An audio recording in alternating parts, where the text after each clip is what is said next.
Pois bem, pessoal, vamos começar a nossa aulinha de hoje. Deixa eu aumentar aqui, fica melhor a vista.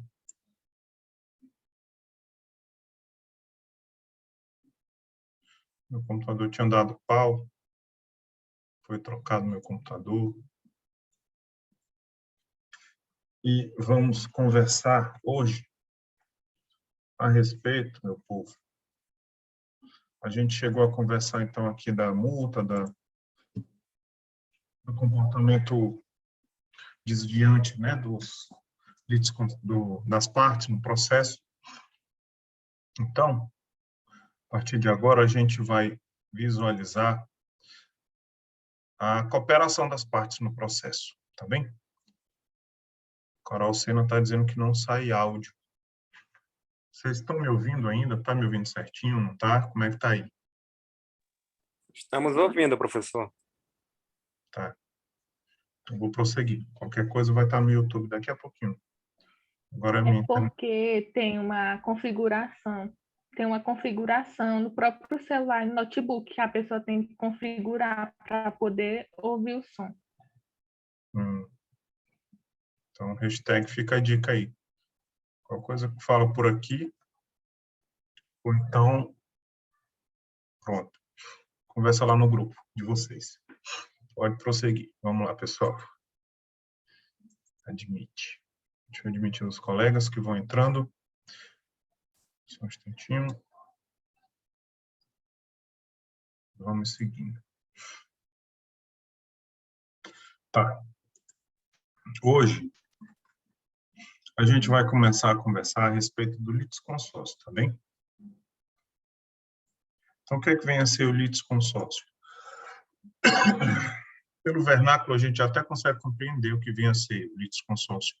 Que litis vem de lead, né? E consórcio é consorte, aquela pessoa que vai se unir a você na lead, tá bom?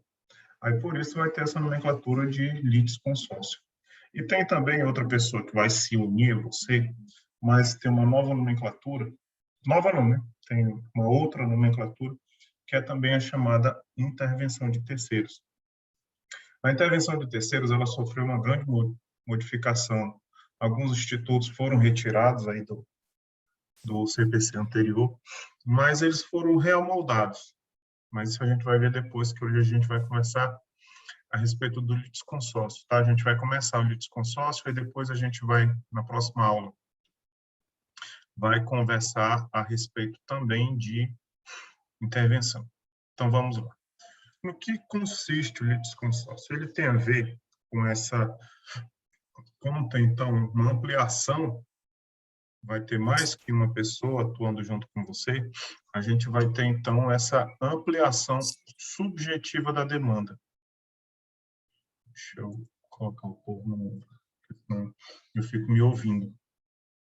Ampliação subjetiva, ou seja, vai aumentar os sujeitos da demanda, seja no polo ativo ou no polo passivo. Então, vejam só, é possível que essa ampliação vai ocorrer tanto uma pluralidade de autores, quanto uma pluralidade de réus, tá bem? Tá, qual a justificativa para isso acontecer? A principal justificativa, meu povo, são duas. A primeira está relacionada, então, ao fato de que a gente tem economia processual, porque a gente pode resolver diversas demandas num processo só, tá certo? E outra, a gente tem a questão da segurança jurídica, ou seja, possibilita evitar, então, decisões conflitantes. A gente já conversou em outro momento que é possível, num processo só, eu unir diversas demandas contra a mesma pessoa. Ou seja, que é aquela questão da conexão, da continência. E ter um cúmulo material de ações. Ianca não consegue entrar. Tá, então, depois ela vê pelo YouTube, tá bem? Aí, agora, a gente vai ver o cúmulo subjetivo, tá certo? Porque a gente vai ter ações em que tem mais de um autor, mais de um réu. E pode até ter o cúmulo material de pedidos, mas não é esse mais o objeto do nosso estudo. Então tá, como é que funciona? Como é a classificação aí do...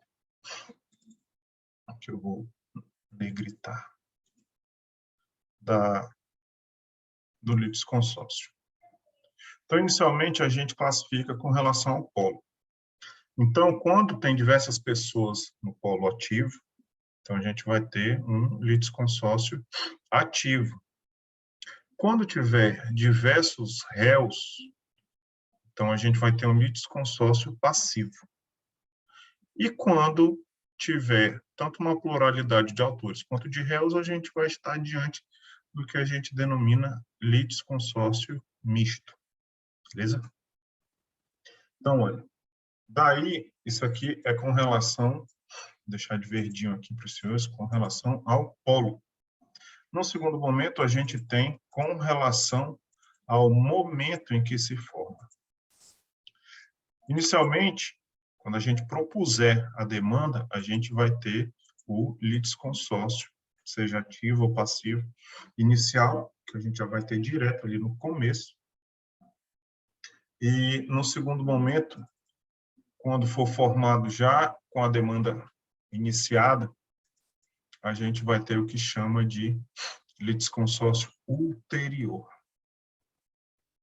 Daí, tem uma outra classificação, está relacionada à obrigatoriedade, ou seja, haverá situações que a lei prevê e a relação jurídica travada entre as partes vão acabar obrigando que as pessoas demandem juntas ou sejam demandadas em conjunto, tá bem?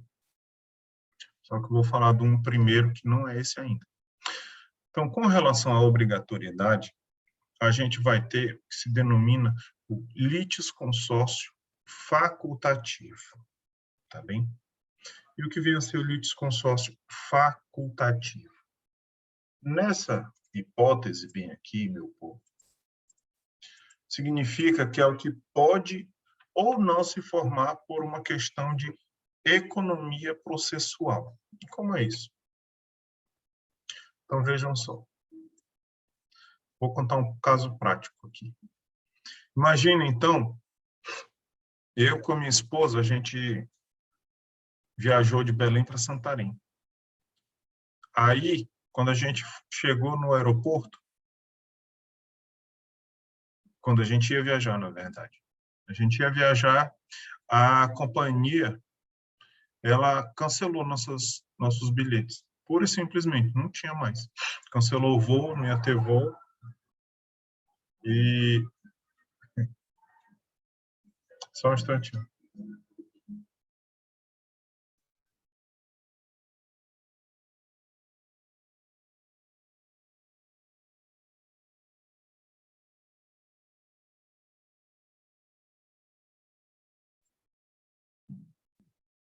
Voltei.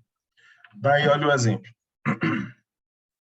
Nesse exemplo que eu estou falando, cancelaram. Então, como eu tive um prejuízo material, tive prejuízo moral decorrência desse evento, porque eu tinha compromisso na cidade, a mim surgiu, então, a pretensão de entrar com uma ação de indenização por dano material e moral. Do mesmo modo, para minha mulher surgiu a mesma pretensão, porque ela, vou colocar no mudo,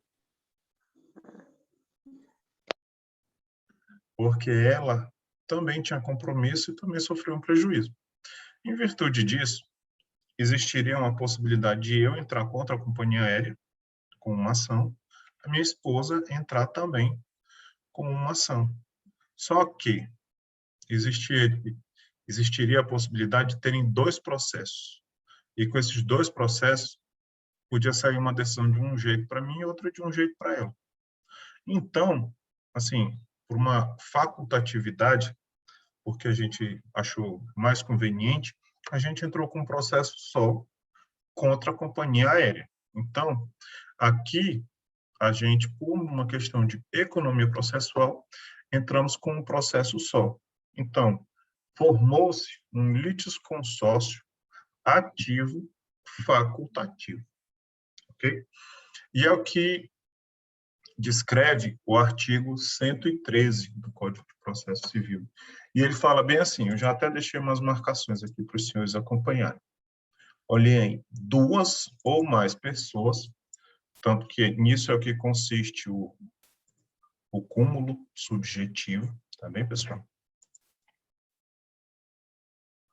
Podem, que já induz ser facultativo, litigar no mesmo processo em conjunto, ativa ou passivamente, tá certo? Mas aqui não é uma exclusividade do litisconsórcio facultativo, mas já dá uma boa noção para a gente conseguir compreender aí. Então, vejam só. Então, elas podem litigar no mesmo processo em conjunto, ativa ou passivamente. Daí, o que decorre? Existem alguns requisitos que devem atender. Então, entre elas, houver comunhão de direitos ou de obrigações relativamente à lide. Nesse exemplo que eu dei para os senhores, existe uma comunhão. Olha só, clica no áudio, aparece duas opções.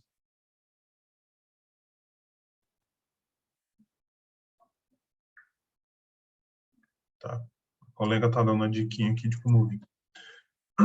Então, houve uma comunhão de direitos e obrigações relativa à lide, porque decorreu do mesmo evento danoso.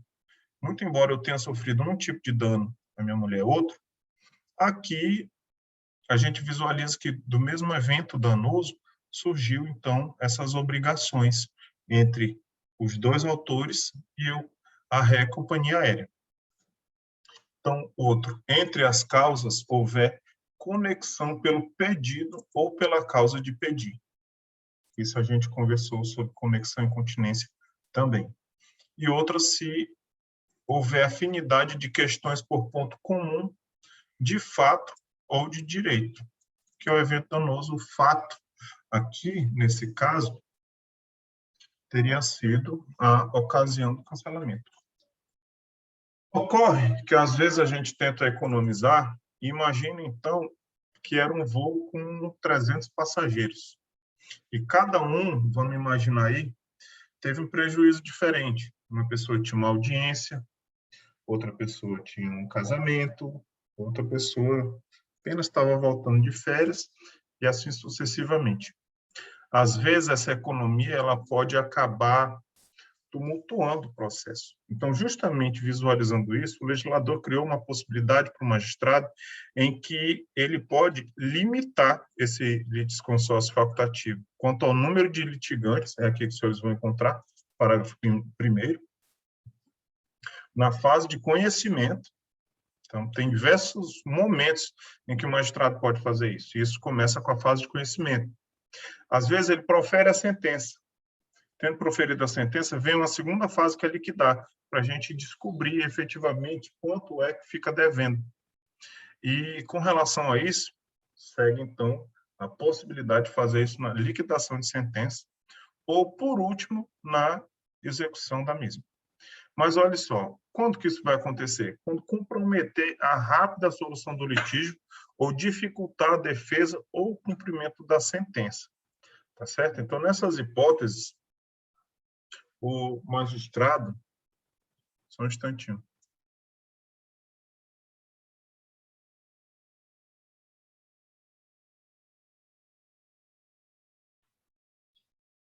Pois é, pessoal. Aí, nessas hipóteses aqui, o magistrado vai, então, limitar, porque vai ser uma questão de economia, só que a depender do cúmulo de ações, de autores, de réus, pode acabar tumultuando o processo. Então, o tiro aqui, ele pode acabar saindo pela culatra.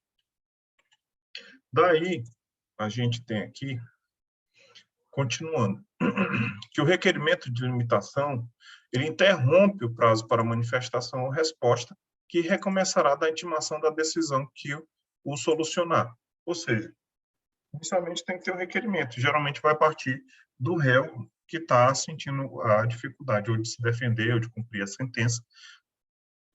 E, em virtude disso, se tiver um prazo para se manifestar, ele fica interrompido, ou seja, interrompe.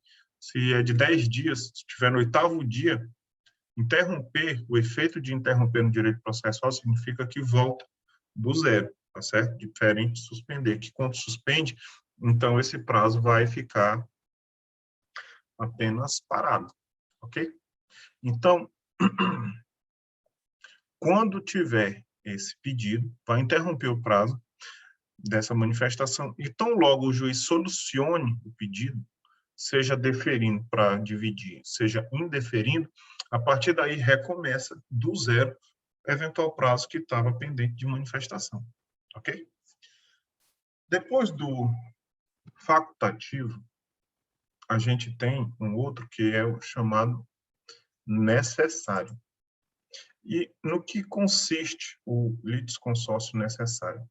É um que é obrigatório, é obrigado se unir na causa, tá certo?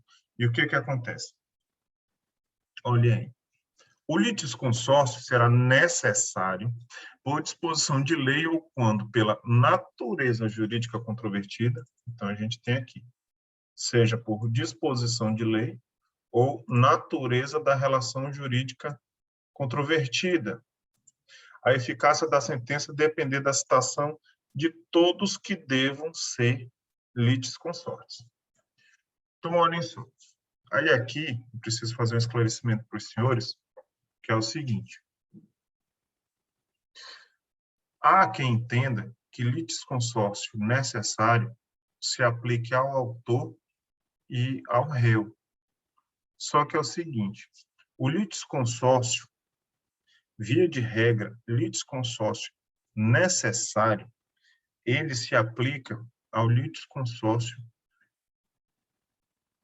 passivo, tá bom? Que é aquele havido entre os réus, quando tem mais que um réu. E de onde que a gente extrai isso daí?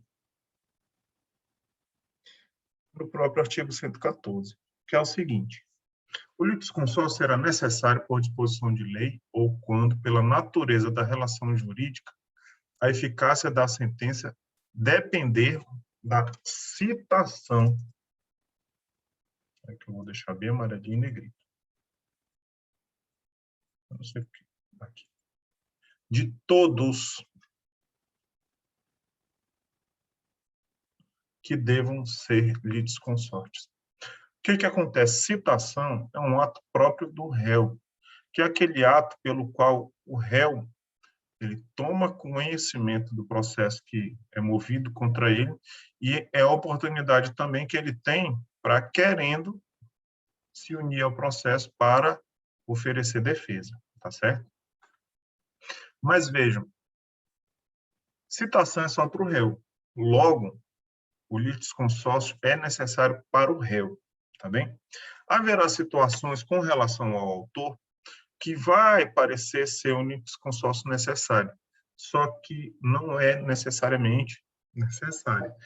Vai ter situações, por exemplo, quando tem que ter autorização do cônjuge. Só que a lei mesmo, ela se refere ao termo autorização. Então, o cônjuge, então o marido vai entrar com uma ação que é obrigatório ter, principalmente quando envolver direitos reais, coisas que os senhores vão ver mais à frente no direito civil.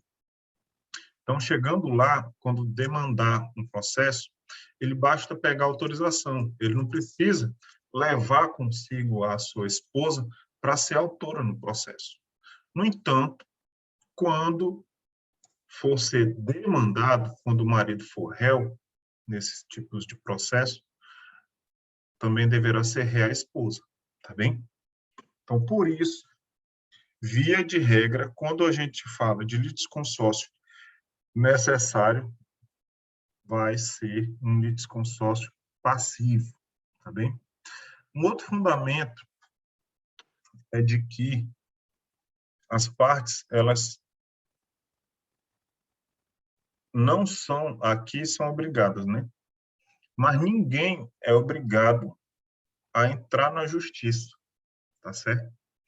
Então, se uma pessoa deseja entrar na justiça, via de regra, se é necessária a participação da esposa, ele vai ter apenas a autorização dela, tá certo? Agora, quando a gente é demandado, a gente é obrigado a ir para se defender, inclusive sob pena de revelia. Então, tá. O principal fundamento, volto a dizer, é que ninguém é obrigado a ser autor numa ação. Então, por não ser obrigado a ser autor, ainda que diante de um litisconsórcio necessário, não é obrigado a ser um litisconsórcio necessário ativo, ok? Então, fica aí. Então, outro conceito aqui, eu coloquei o que diz a lei, tá bem? Então, via de regra, as partes serão, então, obrigadas a litigar em conjunto, tá bem? Aí que eu já conversei com os senhores, porque ocorrerá aqui, então, no polo passivo, pois ninguém é obrigado a ser autor do processo. Aí, aqui eu esmiucei daqui do artigo 114. Então, ele é necessário, primeiro, por disposição legal. Então, quando a lei determina que é obrigatório que isso aconteça, desse litisconsórcio necessário. Um exemplo aqui é a ação de uso capião. Quando você reside num imóvel, numa residência, que não é sua, você invadiu, você se apoderou de uma terra particular, e o tempo passou e você deseja usucapir essa terra. Então, a lei determina que quando você entrar com uma ação de usucapião, é necessário que você cite todos os confinantes, que são os vizinhos.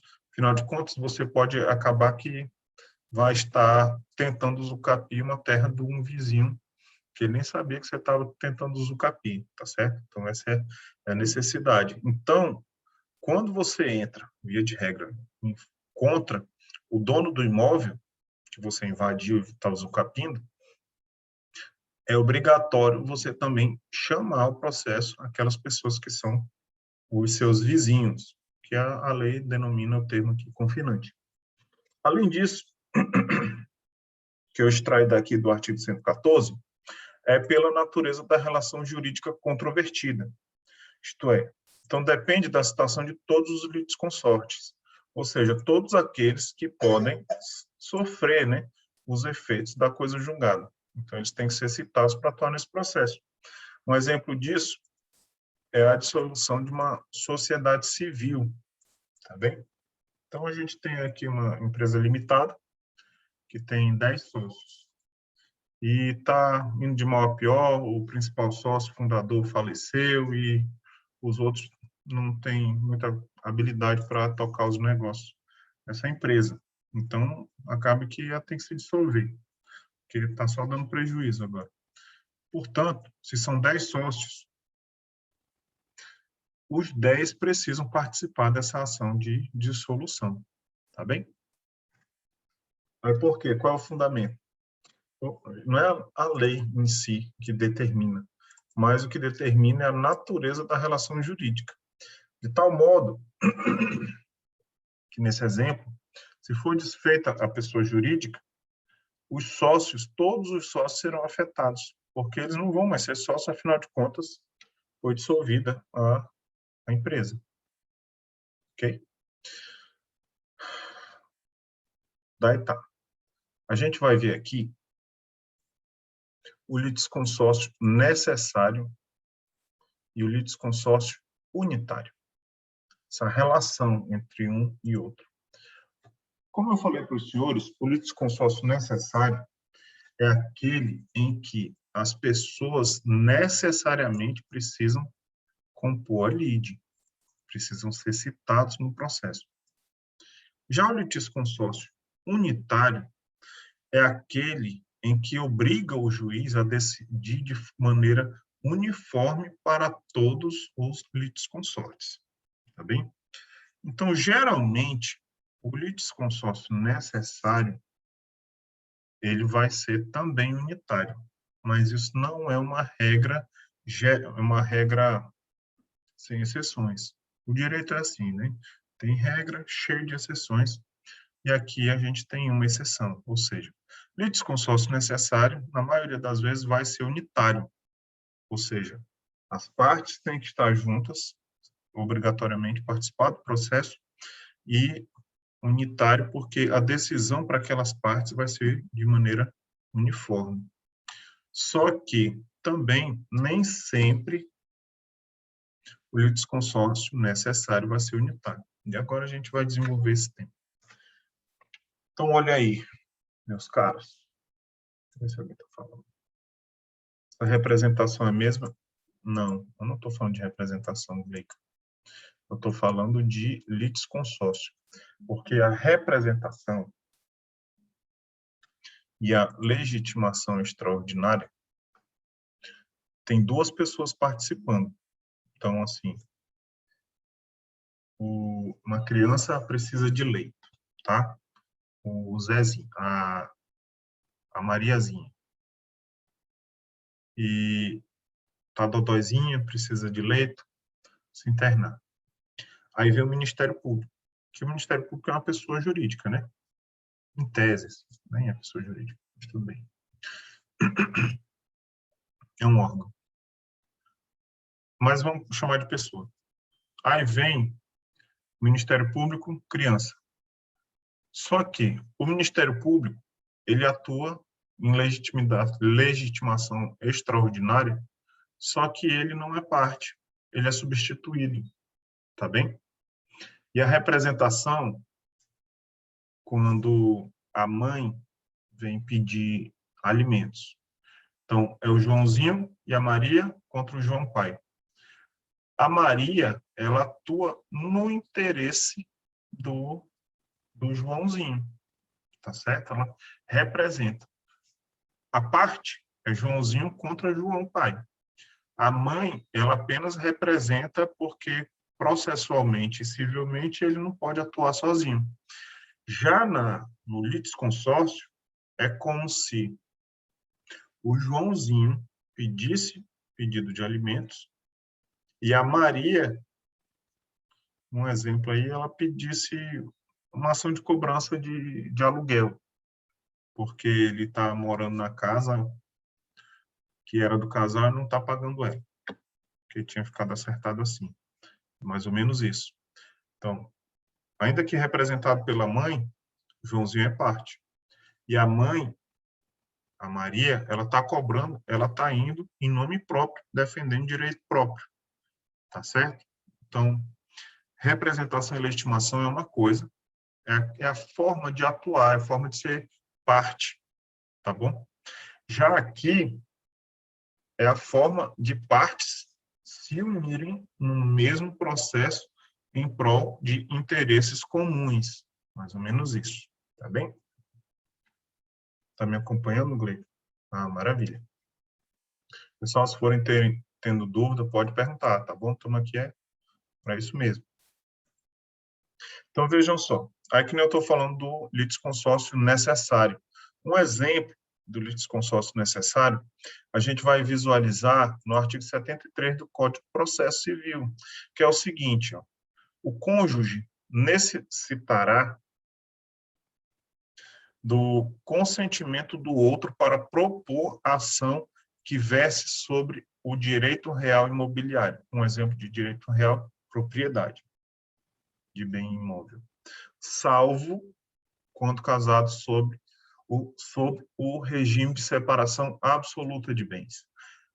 Então, o regime é de comunhão parcial, de comunhão universal, e ele precisa demandar sobre um bem que envolva direito real, posse, propriedade, enfim. É necessário, então, que ele tenha consentimento. Deixar até de vermelho. Vejam aí. A lei fala, então, consentimento. Ele não fala que o cônjuge necessitará atuar em conjunto com o outro para a ação. Ou seja, aqui, nesse momento, a gente não está diante de um litisconsórcio necessário ativo, porque o cônjuge ele irá sozinho, mas existe uma condição de procedibilidade, que é o fato de ele ter o que a gente chama de vênia conjugal. Em alguns livros, os senhores vão ver o nome outorga uxória. só que já é um nome superado, porque outorga uxória remete à autorização da esposa. E hoje já, não, já é muito mais dinâmico o direito e a vida social, de modo que a esposa ela pode atuar ativamente e contar com a autorização do marido. Portanto, para ficar mais neutro, o termo atual é vênia conjugal, que aí remete tanto ao marido quanto à esposa. Beleza? Então tá. Aqui, volto a dizer, a gente não está se referindo a um litisconsórcio. Mas mais adiante, quando a gente tiver essa mesma situação, cônjuges sendo réus, aí a gente tem um litisconsórcio necessário. Olhem aí. Que eu vou deixar negrito e vermelho também. Um carnaval aqui para os senhores. Então, olha, ambos os cônjuges serão necessariamente citados, tá certo? Então, olha assim, o caput e olha o parágrafo 1º, inciso 1º. A diferença. Ele necessitará do consentimento para entrar com a ação, ou seja, ele pega autorização. Então, quando ele entra sozinho, ele vai ter que comprovar lá nos documentos da petição inicial esse requerimento, ou melhor, esse consentimento. Ah, mas se ela não der, aí tem a forma de o juiz prover dele sanar esse consentimento, que também se iguala quando uma filha quer casar, um filho quer casar sendo menor de idade, ali entre 16 e 17, 18 anos incompletos, e precisa do suprimento da vontade, seria o mesmo procedimento, ok? Aí olha aqui a diferença. Aqui, para ser autor, é consentimento. Já para ser réu, então eles serão necessariamente citados. Logo, eles vão ser réus no processo, tanto o marido quanto a esposa. Tudo bem? Então, olha, quando verse sobre direito real imobiliário, salvo quando casado sob regime de separação absoluta de bens. Afinal de contas, cada um é dono de si, nesse caso aqui. Outro resultante de fatos que diga respeito a ambos os cônjuges, ou por ato praticado por eles, ou fundado em dívida contraída por um dos cônjuges a bem da família. Exemplo aqui seria, então, um empréstimo.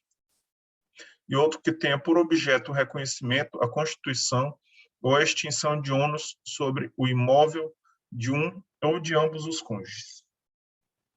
Daí, a gente tem aqui um outro exemplo de um outro formato de um outro formato de litisconsórcio necessário, que eu já tinha falado para os senhores, mas eu estou mostrando aqui a fundamentação legal. Que olhem aí. Na ação de uso capião,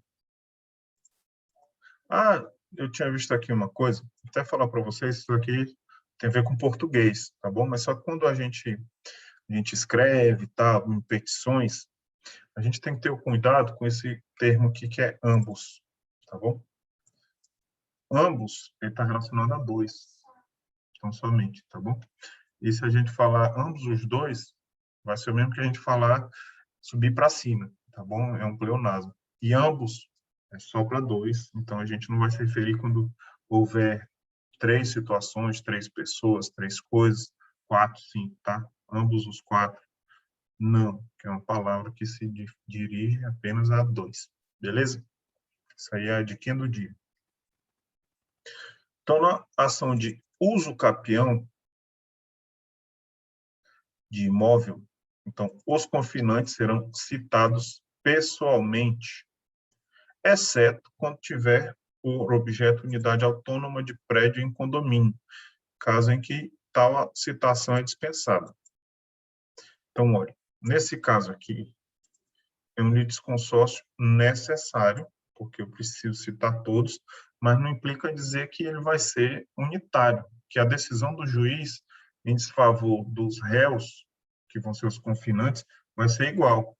Afinal de contas, o principal réu é aquela pessoa que eu invadi.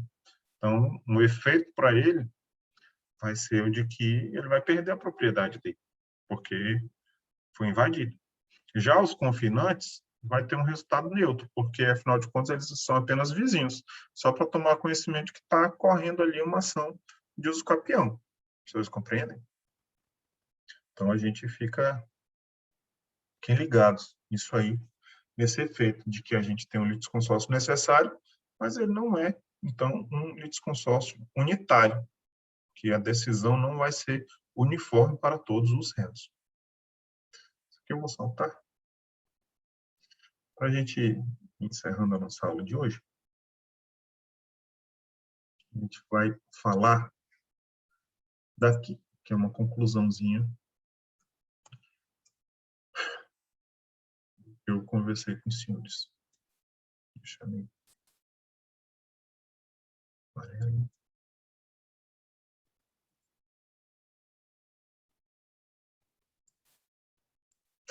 Olha só. Então, é perfeitamente possível que haja o litisconsórcio necessário, simples, ok? Porque o contrário de simples é unitário. Então, ele pode ser necessário, é obrigado a ter pessoas em conjunto, mas a decisão pode ser uma coisa para um, outra coisa para outro, que é o que é simples. Então, exemplo, é o litisconsórcio entre os cônjuges, que eu já falei, uso capião, que eu já falei, e quando a gente estiver diante de demarcação de terras, que eu já falei. Não falei, eu saltei. Porque o que é a demarcação? Então, a gente tem um quadrado de terra e houve, então, um inventário. Então, tinham 5 herdeiros para um pedaço de terra e o juiz disse que ia ser 20% naquela terra. Só que é necessário, então, que demarque, tá certo? Só que desses 5 herdeiros, um já é falecido e ele tem 3 filhos. Então, com isso, todos têm que fazer parte, os confinantes também têm que fazer parte, e o resultado desse julgamento vai ser diferente, não vai ser o mesmo para todos, tá bem? Então, de regra, quando a lei impuser essa obrigatoriedade, significa que o litisconsórcio necessário ele vai tender a ser simples, ok? Agora, quando decorrer, deixa eu ver aqui, da relação jurídica controvertida, a tendência é que seja unitário, beleza? Então, vamos prosseguir. Então, via de regra, a gente tem que formar esse litisconsórcio. Só que, em alguns momentos, vai acontecer de o processo prosseguir sem ter acontecido essa integração do contraditório, que chama.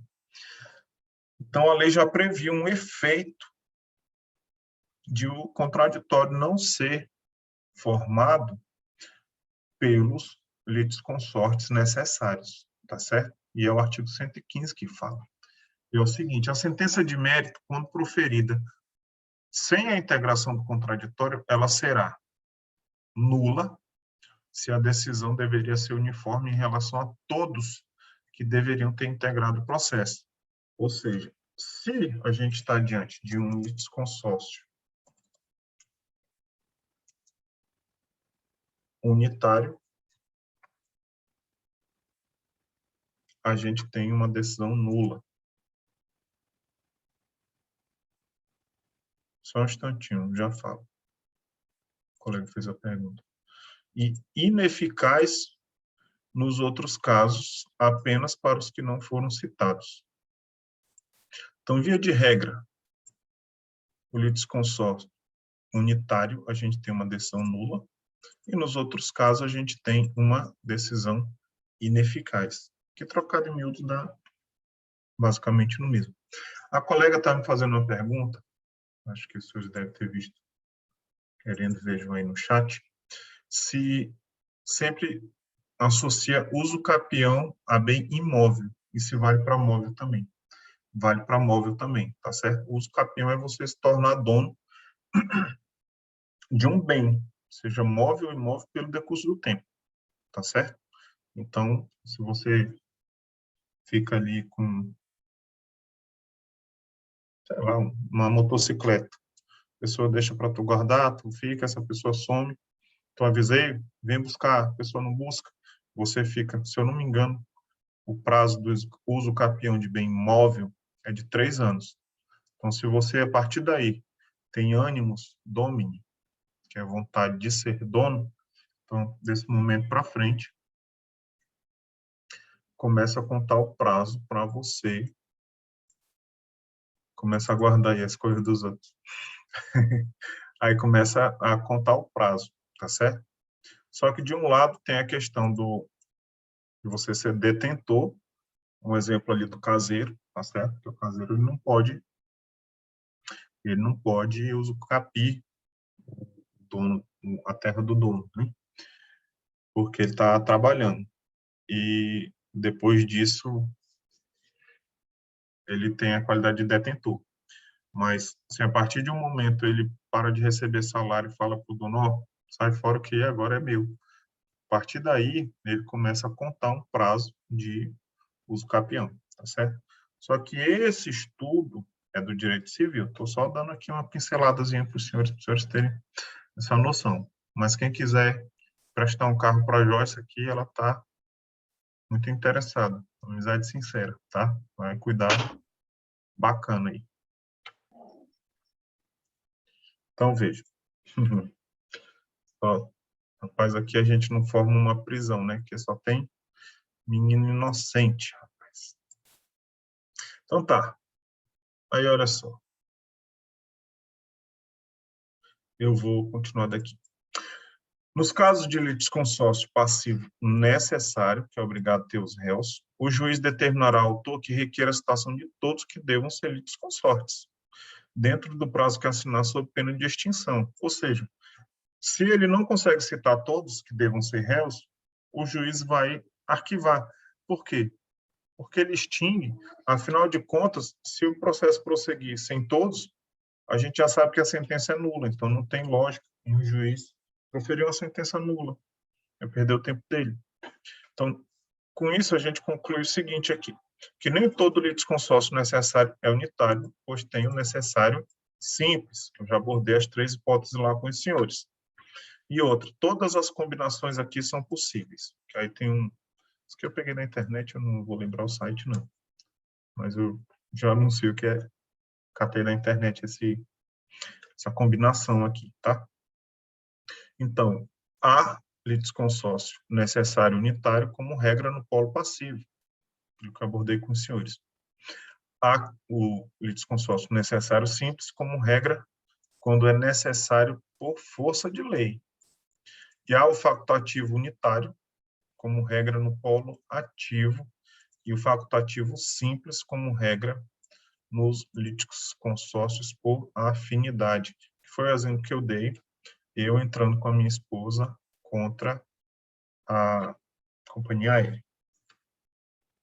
Aí eu conversei com os senhores aqui do litisconsórcio unitário, então vou deixar só um conceitozinho que os senhores veem, tanto aqui vão poder acessar lá no YouTube, vou deixar vermelho e amarelo, uma combinação doida da laranja. A caracterização do litisconsórcio unitário pressupõe a discussão de uma única relação jurídica indivisível. Então, por exemplo, quando 2 condôminos atuam em juízo na defesa de coisa comum. Daí eu vou deixar aqui, que eu peguei também da professora, esqueci o nome dela, do Gran Cursos. Então, é o efeito da sentença, tá certo? Então, é nula se a decisão deveria ser uniforme em relação a todos que deveriam ter integrado o processo. E é ineficaz nos demais casos, mas apenas em relação aos que não foram citados e, por consequência, não participaram da relação processual. Tá certo? Pessoal, então, por hoje, deixa eu parar de gravar.